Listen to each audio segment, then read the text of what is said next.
So what I propose is maybe for all of you to respond very quickly, a couple minutes, starting with you, and then we can turn to the audience for questions for about 20 minutes. Lovely. Thank you. I'll try and be very, very brief. Just on the question of sacrifices that the rest of Europe's making, or the world indeed, well, Europe in particular, is making in standing with Ukraine. I frequently talk to my friends who are based in Ukraine, obviously, and they often say to me, well, you go to different conferences, talk to people, what's the mood in the UK and elsewhere? And I go, well, people are worried about the cost of living and the rising prices and energy prices. And my Ukrainian-based friends go, oh, God, how can we help them? I mean, it's an ironic statement because we're fighting for survival, literally. Literally, my academic colleagues have no universities to go to because they've been bombed.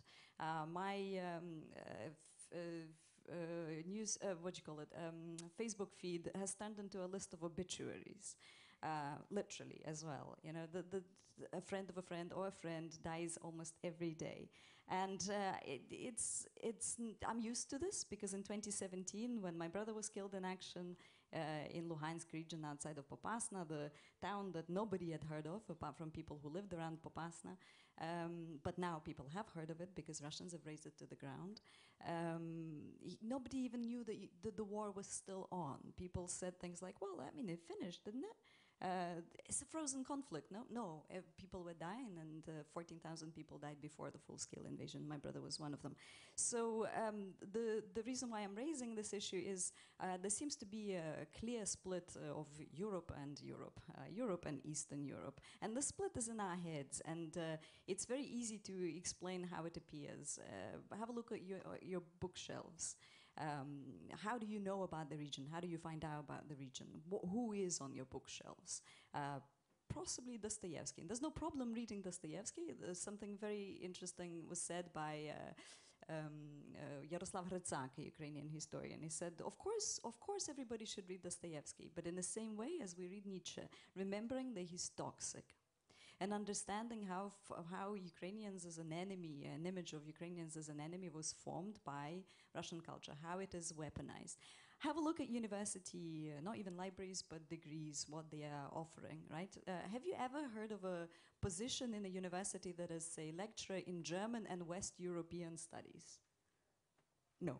But you will see positions lecturer in Russian and East European studies because there's Europe and there's Eastern Europe. It's like there's football and there's women's football. I mean, these are the kind of things we can all change here. That's all changeable. It's about our mental maps. It's about expanding our knowledge. It's about approaching that literature, culture, and so on, and the way it's instrumentalized critically. It's in our power, and it doesn't affect the cost of living.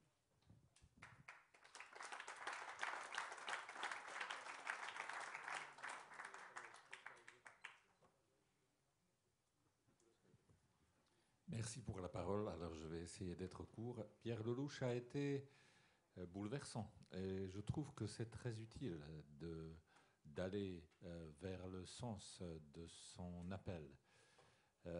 Et aujourd'hui, on a parlé d'une différence de perception du risque. Je parle pour un pays qui n'a pas de frontière avec l'Ukraine, mais qui est beaucoup plus proche de l'Ukraine que la France. Les foyers chez nous abritent 340 000 Ukrainiens, réfugiés, qui ne sont pas dans les camps, qui sont dans les familles, dans les petits villages. Si ça se reporte à la population, ça serait 10 millions de réfugiés pour les États-Unis. Donc l'impact est majeur. Et dans toutes les familles chez nous, on discute la guerre, non en termes géopolitiques, mais en termes de prix. Et en termes de valeurs et de solidarité. Donc je trouve que chacun de nos pays le vit différemment. Il y a des pays qui se peuvent voir indépendants de l'impact de la Russie parce qu'ils n'ont pas une dépendance totale sur le gaz, par exemple, comme c'est le cas de la République tchèque, qui a fait de très mauvais choix de par le passé.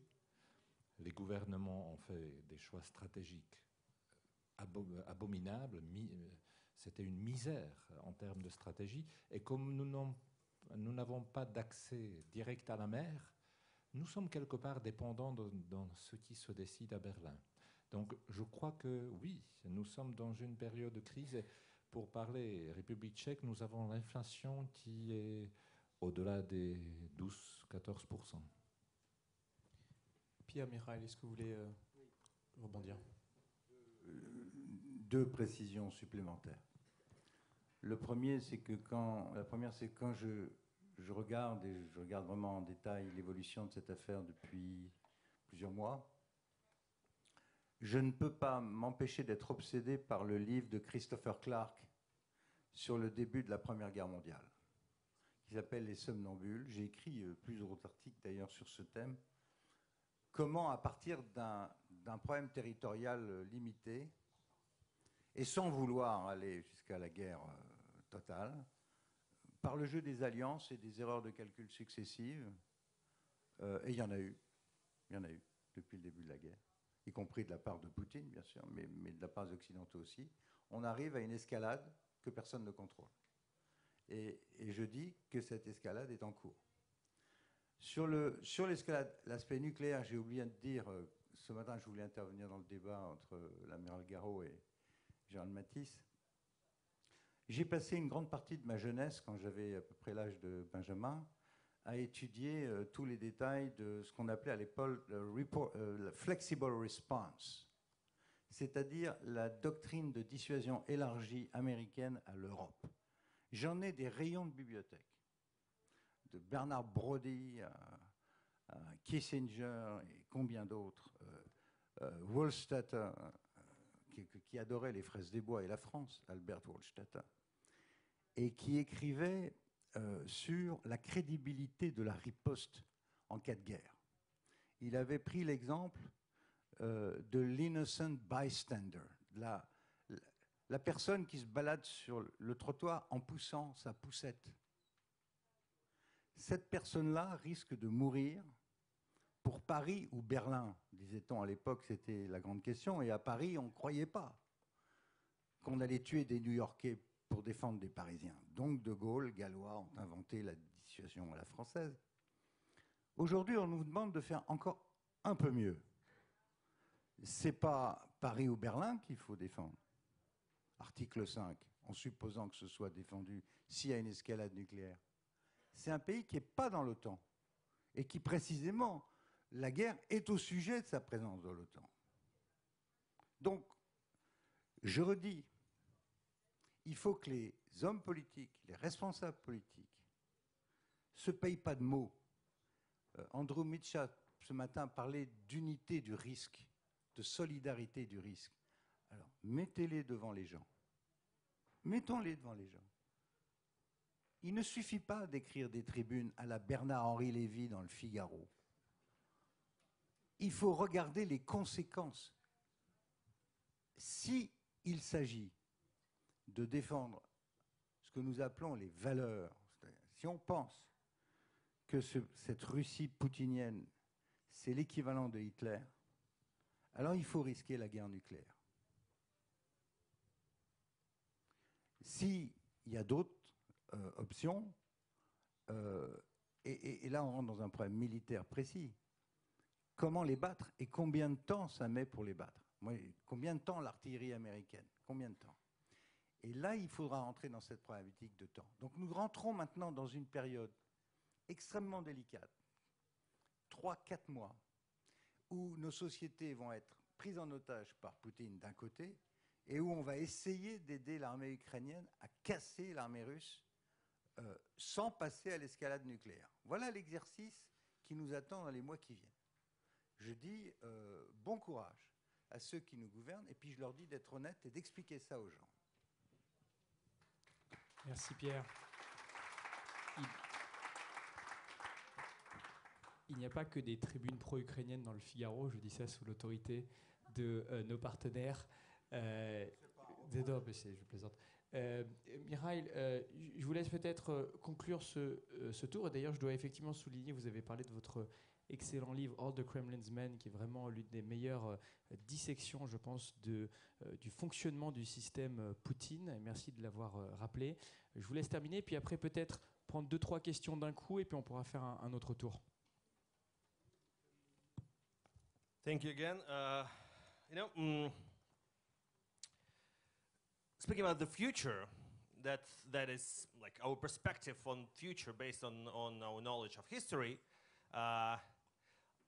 First, I need to say that, to my mind, building a plague barrack and treating Russia and Russian people as people deceased with plague is not really helpful. I'm not sure that blaming Dostoevsky is helpful because Putin has never read Dostoevsky, I swear. Blaming Solzhenitsyn, that would be, comparing Solzhenitsyn to Nietzsche, that would be right thing to do, because Putin definitely is influenced by Solzhenitsyn's ideas, but actually I think that conversation is right. We should discuss it, and like we have a lot to denounce in Russian culture, but generally in future, I think that Russian people should be on our side, not on his side. And so far, what has happened during the first months of the war, I guess that the European governments were doing, and European business was doing everything to push back all the people who were trying to flee from Russia. They could not open bank accounts. They could not find possibility to escape Putin's Russia. So some of them had to come back, and that's probably was not helpful for the future. As well, I must correct Mr. Fischer, speaking about businessmen who were meeting Putin on the second day of the war. Definitely, they are in Moscow. They are not living in France. All of their bank accounts are frozen, so all of them are in Moscow, except for one person. I know that he's in London, but all the rest are in Moscow. And probably it's wrong to call them oligarchs, because they are no oligarchs. They are former billionaires who could be used as a leverage to put pressure on Putin, but now they are useless because they cannot do anything. They have their influence is zero. They don't even try to pretend that they own that money that they were supposed to own. And the last thing I need to say about Putin and the nuclear weapon, I think he will use nuclear weapon. If we're discussing what should we do to prevent the usage of nuclear weapon, he will. It's about him. He thinks that the West is very weak, and the West is going to appease him more and more. So he doesn't have that psychological obstacle. I think only if he knows that the West is strong, and even only if he sees the real obstacles inside the country and in Europe and in the West, that would be some turning point. But so far, he doesn't have a feeling that he's a loser. He's ready to use the nuclear weapon in August, because that's his, or in autumn, because that's his tactics. When everyone thinks that he has lost, he waits for several months and then strikes again. So probably that's bad news. That's bad news for Ukraine. He will strike again. He will strike again either in Ukraine or in Europe via gas pipelines, or in Baltic states. But he doesn't consider himself to be a loser. So he wants everyone to be relaxed, to go to August holidays, and let's wait and see. Merci. Alors, on va prendre 2-3 questions. Alors, je vous demande de poser des questions rapides, et après on prendra réponse rapide, et on terminera là, on a une dizaine de minutes. Monsieur, après on avait monsieur là, et j'ai vu une autre question par là. Voilà, on prend les 3. My name is Lansdale Henderson. I'm a student of Liberty with the Intercollegiate Studies Institute. Thank you all very much for speaking. My question is for Senator Fischer. Alexis de Tocqueville writes, "Despotism can do without faith, but freedom cannot." What is the role of the Orthodox Church?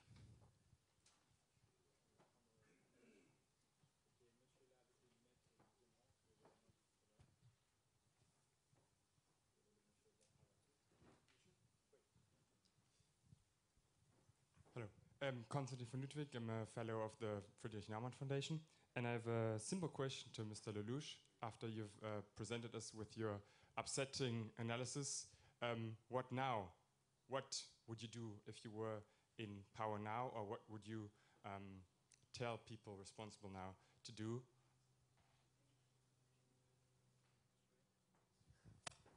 Et j'inviterai en fait tous les panélistes à répondre aussi à ces questions, hein, bien sûr. Juste prenez-les rapidement. Oui, bonjour, Armand Rouvier, étudiant à l'EHSS. J'ai aussi une question pour Monsieur le Ministre. Merci beaucoup pour cette franchise qui est nécessaire, mais ça m'a beaucoup fait penser à la soutenance de thèse de Julien Freund avec Jean Hippolyte et sa distinction ami-ennemi. Est-ce que nous n'avons pas en fait déjà été désignés comme ennemis?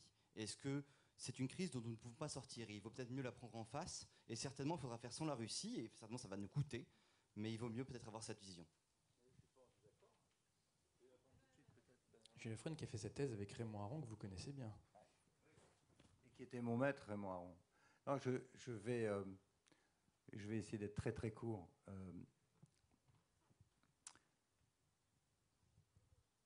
Le responsable français, le président de la République française, Édouard Guillot, les gens qui ont été aux affaires, nous sommes un pays nucléaire. Nous avons quelque chose à dire dans ce qui est en train de se passer, qui n'est pas léger. J'ai dit tout à l'heure qu'on avait délégué, pour des raisons politiques et d'émotion, le but de guerre à un autre pays dont on ne sait pas d'ailleurs qui décide quoi, comment, etc. On sait qu'ils se défendent, c'est bien, on les aide. Certains parlent maintenant de victoire, de changement de régime. Moi, modestement, petit Français avec mes quelques sous-marins, je dis, attendez, j'aimerais bien voir où tout ça nous amène. Donc, je veux pouvoir reprendre le contrôle des buts de guerre avec mes alliés, et notamment avec les Américains. Parce que c'est eux qui amènent la marchandise, si j'ose dire. Et donc, la question que je poserai au successeur du général Matisse, c'est, Monsieur le secrétaire à la Défense, dites-moi, combien de canons ultramodernes, de missiles, d'artillerie à longue portée vous allez pouvoir livrer, et dans combien de temps? Et dans combien de temps vous pensez qu'on va casser l'artillerie russe? Qui est la condition pour que les Ukrainiens puissent organiser une contre-offensive, reprendre un peu d'espoir, reprendre peut-être Kherson. Et là, on rentre dans un autre dispositif où Poutine est ébranlé. Et là, comme le disait tout à l'heure Rodolovsky, si le bandit est blessé, peut-être qu'il va commencer à réfléchir et qu'on peut trouver le moyen de s'en sortir. Avec le risque que ça prenne beaucoup de temps, donc on tombe sur les questions économiques et sociales, qui ne sont pas légères quand vous êtes à la tête d'un pays. Et Benjamin va s'en apercevoir à l'Assemblée nationale, parce que de quoi on parle aujourd'hui à l'Assemblée nationale? On ne parle pas d'augmentation du budget de la défense, on parle pouvoir d'achat. On parle bon d'essence, ou pas bon d'essence. On parle chèque alimentaire. Moi, je n'ai pas entendu un chiffre sur l'augmentation du budget de la défense. Il nous reste 60 canons et 200 chars. Combien de discours j'ai fait à 1h du matin sur ces sujets depuis 30 ans? Peu importe. Donc, reprendre le contrôle des buts de guerre avec nos alliés, connaître l'espace-temps que politiquement nous devons gérer, et si les choses tournent mal, et s'il y a une escalade, être prêt à y faire face. Et être prêt à y faire face, c'est être fort. C'est faire l'inverse de ce que veut Poutine, des pays qui meurent de peur parce qu'on les aura prévenus. Après tout, il y a eu quelqu'un qui s'appelait Churchill, qui s'appelle Blood, Sweat and Tears. Il faut des gens qui disent, nous sommes dans ce moment, qui est un moment où se joue l'avenir de vos familles, de vos enfants, de nos libertés, etc. Soyez prêts à prendre ces sacrifices. Et arrêtons de faire semblant que ce n'est pas grave. C'est grave. Sinon, on va être dans le scénario de Christopher Clark et on va somnambuler doucement vers la catastrophe en n'étant pas prêt. C'est ça mon souci. Donc je suis tout sauf un pacifiste. Hein. Au contraire, moi je vais lui casser la gueule, mais à ma façon. La position du secrétaire à la Défense et la mienne sont les mêmes. La position de M. Biden n'est pas la même. Le successeur de M. Mattis ne nous a pas éclairé sur le rapport de temps, et j'entends les dirigeants américains dire le tout et le contrôle de tout. J'entends le secrétaire général de l'OTAN dire que ça va être une guerre longue. Elle n'est pas possible socialement. Il faut qu'on en sorte dans un délai raisonnable. On ne va pas foutre toute l'Europe en économie de guerre pendant plusieurs années. Qui supportera l'Ukraine dans ces conditions-là? Vous voulez vraiment le casser, le consensus sur la défense de l'Ukraine? Continuez comme ça. Puisque le jeu consiste à fabriquer un consensus.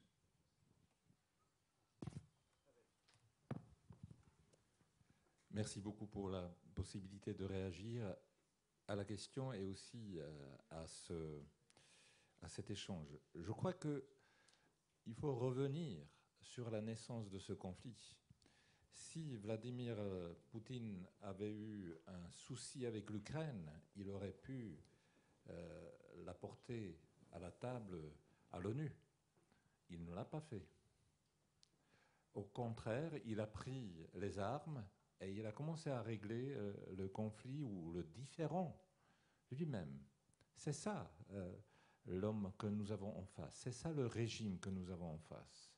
Donc le système de l'ONU est depuis court-circuité, ne fonctionne pas. Le Conseil de sécurité n'arrive pas à parler Ukraine parce que deux membres, Chine et la Russie, bloquent par leur veto toute possibilité de donner une autorité internationale à une action militaire de force. Alors c'est ça, nous sommes dans une panne de système qui était créée pour ne jamais répéter la Deuxième Guerre mondiale. Alors il faut être très prudent et à la fois conscient que si on relit aujourd'hui la charte de l'ONU, il y a beaucoup d'articles que Poutine a complètement bafoués et que, par contre, l'Ukraine peut saisir et appeler à l'aide des pays parce que la légitime défense, ça existe dans la charte de l'ONU. Et je crois qu'il faut être vigilant à se rendre compte que l'ONU est aujourd'hui en danger parce que Poutine a complètement cassé la machine. Et maintenant, ce chantage nucléaire auquel nous assistons est parfois accompagné en Russie par une vision presque apocalyptique des choses. Je vous rappelle des citations qui ont dit « Quel monde serait si la Russie n'y avait plus de place ?» C'est une vision apocalyptique qui n'est pas la mienne, mais que les gens du pouvoir en Russie aiment à partager. Pourquoi ? Et je réponds maintenant vite à la question. Il existe un ouvrage qui s'appelle L'orthodoxie nucléaire russe, qui est paru en anglais et qui est paru par un académicien très précis sur la pensée stratégique russe. Et il vous accompagne, il s'appelle Dmitri Adamski, il vous accompagne à la lecture des pages comment l'armée russe ébranlée en 90 s'est reconstruite autour de l'orthodoxie de l'Église orthodoxe. Celui qui était l'un des premiers à faire la pastorale des militaires, il s'appelait Kirill à l'époque. Ça vous rappelle quelque chose? Donc cette fusion des deux KGB anciens, Poutine et Kirill, elle est aussi incarnée dans cette vision apocalyptique.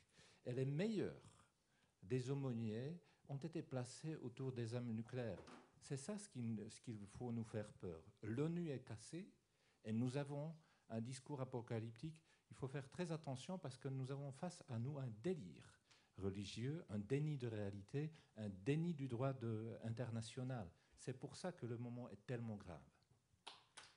Merci beaucoup, Pavel. Il nous reste vraiment 2-3 minutes, donc je voudrais en profiter pour vous proposer, et puis après, Amiral, de conclure avec quelques phrases.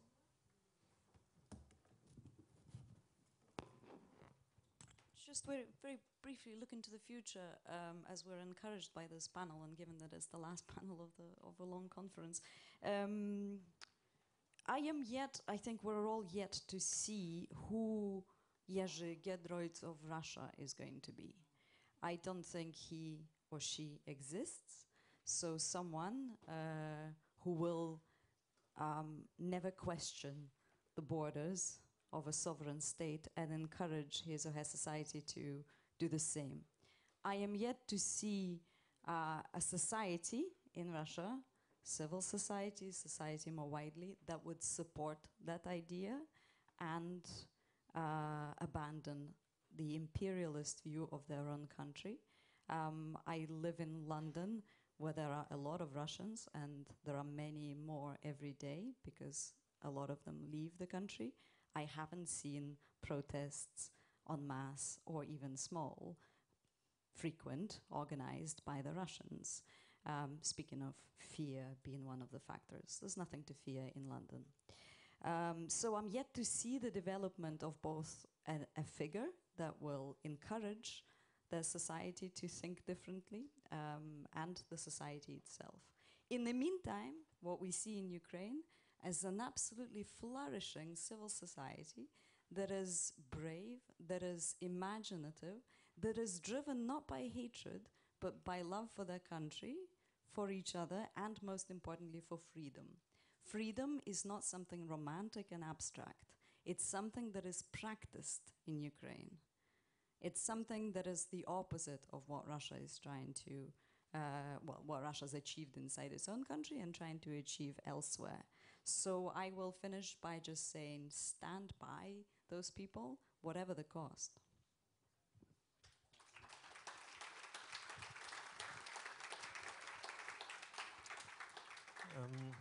I don't have much to say. I want to support Olesya, and I think what she says is right. And definitely, the first what we need to do is to support Ukraine, and that's really more important than anything else, and that's much more important than any kind of argument about the culture. I think that's important for Russia's future, for Ukrainian future, and for future of Europe. I don't think that I need to protect historical image of Russian people. They were not all only cowards who were paralyzed with fear for the whole of their history, but actually Soviet Union collapsed because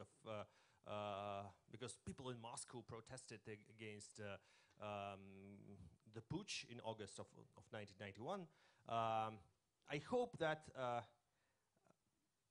we are going to see within years or maybe decades some change, and that the history that seems stereotypical and that is being used by Putin, and that is unfortunately was used by and for the name of this panel, that history would be over, because it's really falsified, and Putin is falsifying history. I think that the day will come when we will have to write completely new history of non-imperialist Russia. Thank you. Merci. Merci Michael, merci à tous. On a commencé sur l'histoire, on a terminé sur l'histoire. Pierre Lelouch nous a parlé du risque d'escalade et de machine infernale, qui est la leçon évidemment d'août 14. Il y a une autre leçon, celle de la Seconde Guerre mondiale, qui elle est de confronter les tyrannies impérialistes et de défendre la démocratie dans cette guerre que nous n'avons pas choisie et qui nous a été imposée. C'est cette double exigence effectivement à laquelle nos dirigeants politiques, nos démocraties doivent répondre en ce moment. Je voudrais vous remercier à tous, et je voudrais vraiment remercier Jean-Guillaume, toute la fondation Tocqueville, les partenaires, Le Figaro, l'Atlantic Council, la fondation Frédéric Neuberg. Une fois de plus, des échanges francs, passionnants, vous l'avez entendu encore aujourd'hui. Donc vraiment merci à tous pour votre participation, et puis je crois qu'on a quelques détails logistiques à mon avis pour clore. Merci à tous.